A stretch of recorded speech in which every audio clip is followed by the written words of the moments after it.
Hari ini kita akan bagi dua larva ini. Kita angkat 50%, kita pindahkan ke tempat lain biar nanti ruang gerak dia leluasa lagi dan pertumbuhannya juga bisa lebih baik lagi. Dan juga yang lebih intinya lagi untuk mengurangi resiko biar larvanya nggak pada mati ya.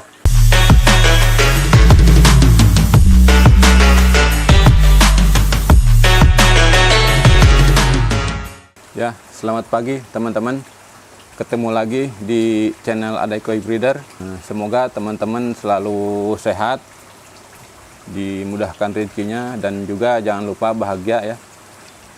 Kali ini, pagi ini saya akan membahas bagaimana caranya, triknya agar kita merawat larva hasilnya maksimal sampai jadi burayak. Mari kita ikuti bagaimana proses-prosesnya. Setelah kita berhasil memijahkan induk koi, tentu ada tantangan yang lebih berat lagi, yaitu memastikan telur yang sudah dibuahi oleh pejantan tadi supaya menetas maksimal. Di antaranya, menjaga pH dan suhu air jangan sampai berubah-ubah selama telur masa inkubasi sampai menetas. Biasanya 3-4 hari telur itu menetas. Dan biasanya kalau penetasannya 70-80% itu sudah bagus dan dianggap 100%. Setelah telur menetas, baru kita rawat larvanya. Dalam perawatan larva ini, yang paling penting sama seperti masa inkubasi tadi, yaitu menjaga kondisi air agar tidak berubah-ubah drastis, baik pH maupun suhunya. Salah satunya, sebelum kita memasukkan telur atau larva ke kolam tadi, harus dipastikan dulu kolam tadi tidak bocor. Lebih bagus terlindung dari hujan, karena saat kondisi kolam bocor dan kita harus menambal air, itu ada resiko karena larva masih lemah atau rentan terhadap perubahan parameter air. Juga yang tidak kalah pentingnya, terutama saat kolam yang berisi larva tadi dialiri air atau dripping, maka harus dipastikan saringan pembuangan airnya yang rapat tapi tidak membuat air mempet atau larvanya tidak tersedot di saringan. Karena pengalaman saya itu cukup sulit mengingat larva masih lemah dan sangat kecil. Setelah semua dalam kondisi baik, baru kita ke tahap berikutnya, yaitu memberi pakan dan menjaga pola makan agar teratur. Biasanya larva koi yang baru menetas tidak langsung dikasih makan karena larva masih membawa cadangan makan buat 2-3 hari. Setelah 3 hari baru larva mulai dikasih pakan. Biasanya bisa dikasih artemia, kutu air, bisa juga dikasih telur rebus yang diambil bagian kuningnya, bisa juga pakai susu bubuk. Kalau saya biasanya pakai kuning telur. Pemberian kuning telur biasanya 2-4 hari, sehari 3 kali. Selanjutnya dikasih pakan cacing sutra sampai jadi burayak. Setelah larva berhasil tumbuh dengan baik, tentu kita harus tetap kontrol bagaimana kepadatan larva itu dalam satu kolam, karena setiap hari dia akan tumbuh. Nah, ketika larva kelihatan terlalu padat, maka dia harus langsung cepat dipindah, jangan sampai terlambat. Nah, kepadatan larva itu sendiri saya memang kurang begitu tahu ya rumusnya, atau mungkin ada rumus pastinya seperti apa. Cuman pengalaman saya, misal induk ukuran 50 cm, kita tebar telur yang sudah dibuahi atau yang sudah jadi larva ke kolam berukuran 4x9 meter, maka larva harus dipindah setengahnya ke kolam lain dalam umur 1 minggu atau maksimal 2 minggu, kecuali larva soa, karena kalau larva soa biasanya dibuang kuningnya dalam umur 1 minggu ya. Nah, kalau larva jenis lain seperti sanke, kohaku, atau yang lainnya, biasanya disortir di ukuran yang lebih besar atau di umur yang lebih lama, misalnya sampai umur 3 minggu atau sampai 4 minggu. Makanya sebelum ke tahap penyortiran itu, kalau kolamnya terlalu padat, itu harus cepat dipisah. Dari satu kolam dikurangi 50%, dipindah ke kolam lain agar tidak terjadi hal-hal yang tidak diinginkan. Ini ya teman-teman, larvanya banyak sekali. Ini berumur dari netas hari ya, 3 hari dari netas ini udah dikasih kuning telur 3 atau 4 hari ya, udah saya kasih kuning telur dari kemarin. Ini banyak sekali larvanya, mungkin sekitar ratusan ribu kayaknya ya teman-teman. Salah satu cara untuk mengurangi biar larvanya nggak pada hanyut, karena di sini saya pakai air ya, dripping sedikit, walaupun sedikit ya, untuk larva sangat beresiko juga. Makanya ini saya kasih jaring, saya jaga seperti ini. Ini sangat rapat ya, karena kalau saya jaga pakai kain kasak yang di dalamnya itu tetap masih keluar itu burayaknya, larvanya masih keluar. Makanya pakai jaring yang lebih lembut. Terus sistemnya dibikin seperti itu, agak dilebarin ya, biar airnya masuknya lancar, jadi nggak kesendat.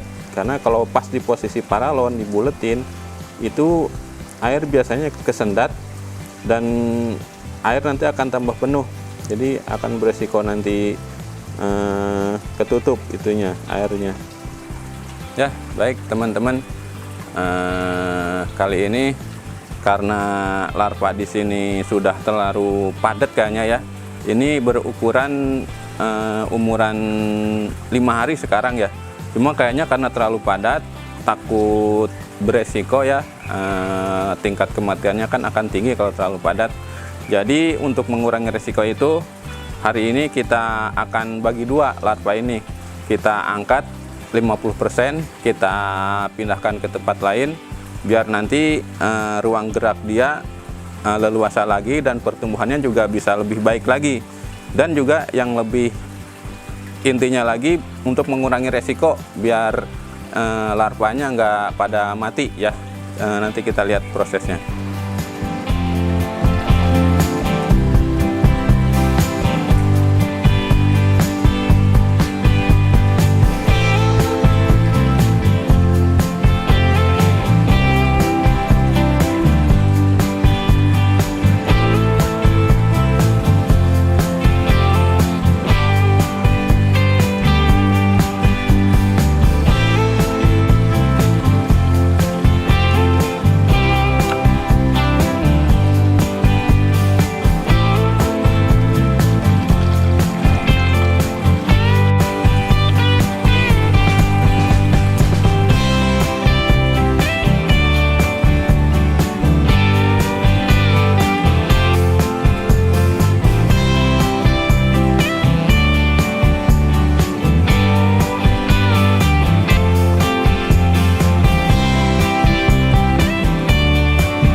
Ya teman-teman, larva sudah saya angkat, dibantu sama asisten saya nih, lagi tidur dibangunin.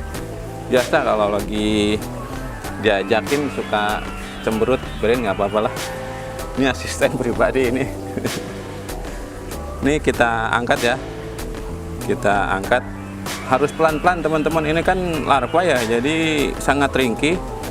Kita angkatnya harus sangat pelan-pelan.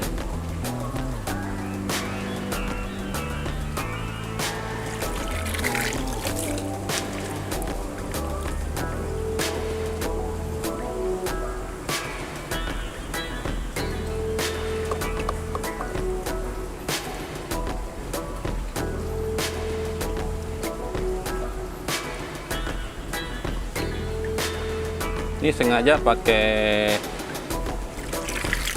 serokan yang sangat rapat. Jadi biar saat diserok larvanya airnya tetap tergenang ya, jadi nggak cepet turun airnya, agar larva nggak terlalu rusak. Kalau misalnya kita pakai serok yang agak jarang, air cepat turun, larva akan rusak. Ini bahannya pakai bekas kerudung istri. Turunin.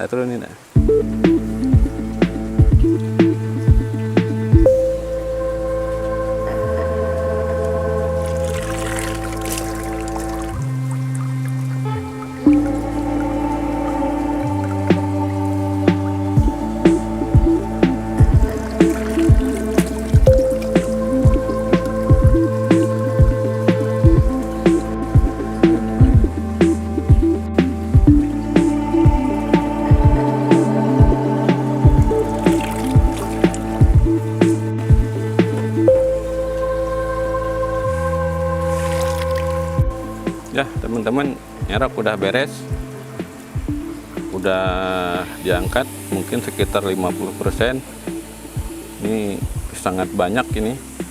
Nanti pindah ke tempat lain ya, kita angkat.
Ya teman-teman, tadi larva yang terlalu padat tadi separoh ya, sebagian mungkin sekitar 50% lah kurang lebih ya, udah kita pindahkan ke sini. Itu tujuannya untuk supaya mengurangi populasi, mengurangi kepadatan, agar pertumbuhan si burayak tadi lebih baik ya, larva tadi lebih bagus ya, terus juga mengurangi resiko kematian. Nah setelah ini nanti kita rawat lagi, mungkin sekitar 2 minggu ya, 2 minggu lagi sudah mulai menjadi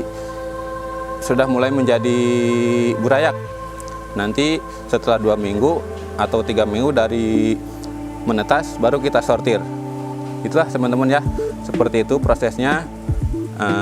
Mudah-mudahan video ini bermanfaat buat teman-teman. Terima kasih sudah nonton video kami. Jangan lupa like dan subscribe-nya, biar kita tim kami juga tetap semangat ya membuat konten-konten yang berfaedah buat teman-teman, bermanfaat buat teman-teman, terutama penghobi koi. Terima kasih.